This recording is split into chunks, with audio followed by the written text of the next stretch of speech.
kakve su mogućnosti automatizacije rada u AutoCAD-u i programiranja? Znači AutoCAD ima podršku, izvrsnu dapače podršku za programiranje, no većina korisnika AutoCAD sigurno nisu programeri i teško da će se neko odlučiti na učenje nekakvog novog programskog jezika, pogotovo ako je kompliciran. Niti ima netko vremena za to, niti to baš nije tako jednostavno.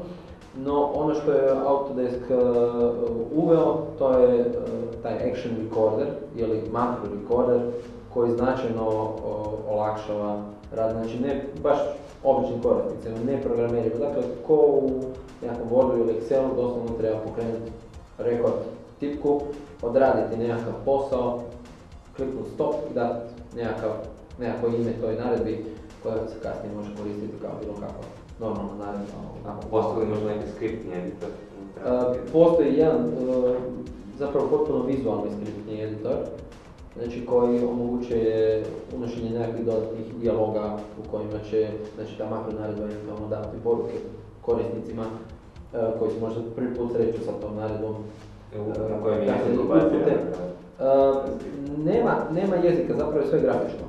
I to je ono što je interesantno, dakle sve je vizualno, sve je grafičko, to je kao nekakav niz ikona koje opisuju što sam makro radi, tako da zaista svatko potpuni neprogramer može uređivati jednu takvu, ajmo reći, skript. Naravno za nekakve veće mogućnosti, za nekakve komplicirane stvari, opet je tu klasično programiranje i skriptiranje. U kojem to je? To je baš proprietary AutoCAD neki format? Ne, Autodesk odavno koristi zapravo Lisp kao svoju bazu koji ima svoja proširenja, dakle zato se zove AutoLisp.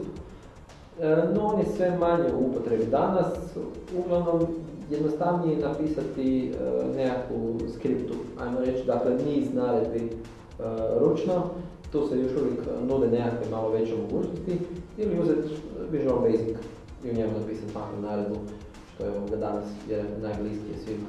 Iako je AutoCAD otvoren, znači i za nekakav C ili bilo koji drugi programski jezik, dakle, apsolutno je relevantno.